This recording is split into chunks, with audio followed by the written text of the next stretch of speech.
They are now trying to create pathways to deport people who were actually in this country legally. You are watching The Big Deal, where we are now focused on President Trump's immigration crackdown.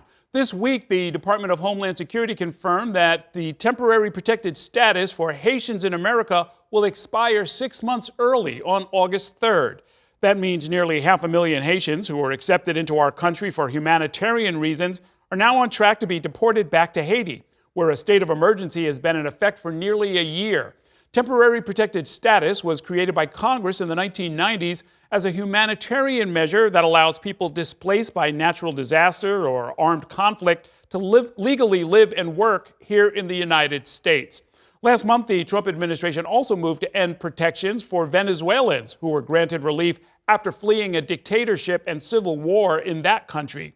Haitians and Venezuelans make up just two of more than a dozen ethnic groups that currently have protected status here in America. In this report, Spectrum News political reporter Vania André has reaction from the Haitian community. They are now trying to create pathways to deport people who were actually in this country legally.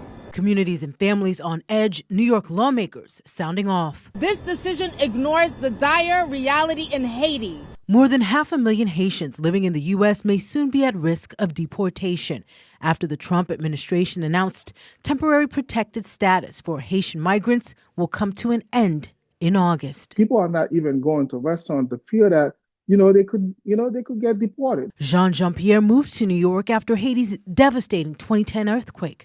Today, several of his relatives live, work, and pay taxes in the U.S. thanks to their temporary protected status. They all believe returning to Haiti is not an option. It's violence in Haiti. In 2021, Haiti's president was assassinated. Today, the capital city is largely controlled by gangs. The UN Humanitarian Coordinator for Haiti calling conditions there an unprecedented crisis. I would say it is really heartbreaking to see, to witness, to listen to victims of violence. Haitian communities across the country are bracing for potential deportations, like in Springfield, Ohio, where President Donald Trump falsely claimed that Haitians in the city were eating their neighbors' pets. In October, Trump was asked about his plans for TPS and Haiti as president. Revoke it. Temporary protected status was designed to allow people to live lawfully in the U.S. while their home country experiences armed conflict or natural disaster. In announcing the end of TPS for Haiti, the Department of Homeland Security said the system had been abused and exploited for decades. You have to remove the people and you have to bring them back to their own country. Vania André, Spectrum News. Joining me now with more on all of this is Vania André, the editor-in-chief of the Haitian Times media organization. And Vania, thanks for being here. The Trump administration has argued that the TPS system has been, quote, exploited and abused. But as we have seen, many Haitians see the program as a lifeline, especially those who have been living here for years. What is the reaction to this news about people being sent back? Well, I think the idea that this is a system that's been exploited just shows how devoid of reality he is about the situation that's happening in Haiti.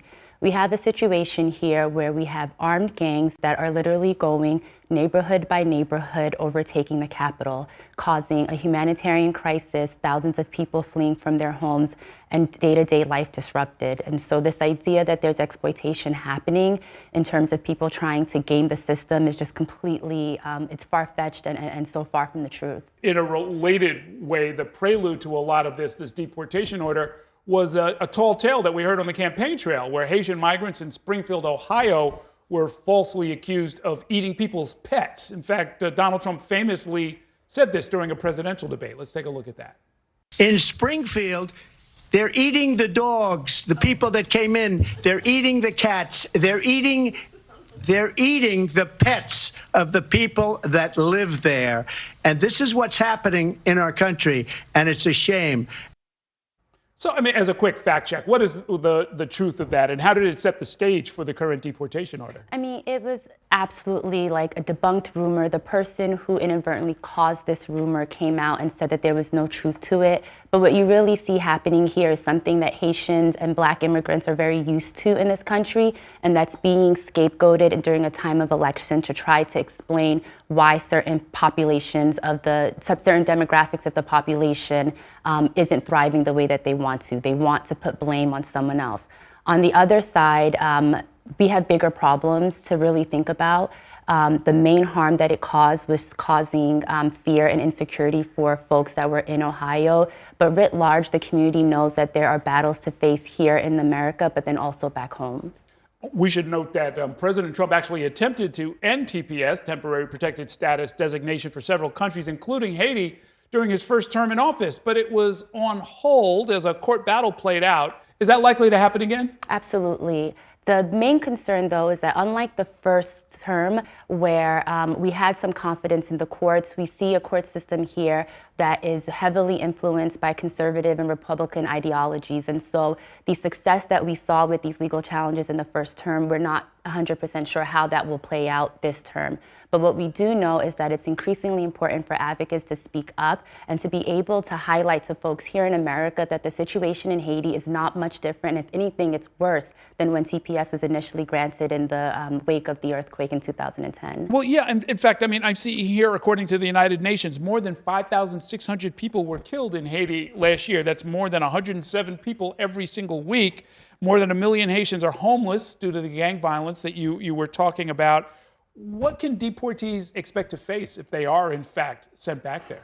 They're going to face a society that is overwhelmingly unable to handle and repatriate them. There has been no word from the Haitian government in terms of how they would even attempt to repatriate these citizens. They're coming back to a capital that is really the lifeblood of the country, that is overrun with gangs. There's limited job opportunities, and effectively an open-air prison to some degree because of all of the flight restrictions that have happened over the last several months. And so they're going back into chaos where there's not really any avenue for prosperity or opportunity like they would encounter here. Okay, well, we're going to keep an eye on all of this. Thank you so much for joining me, Vania André.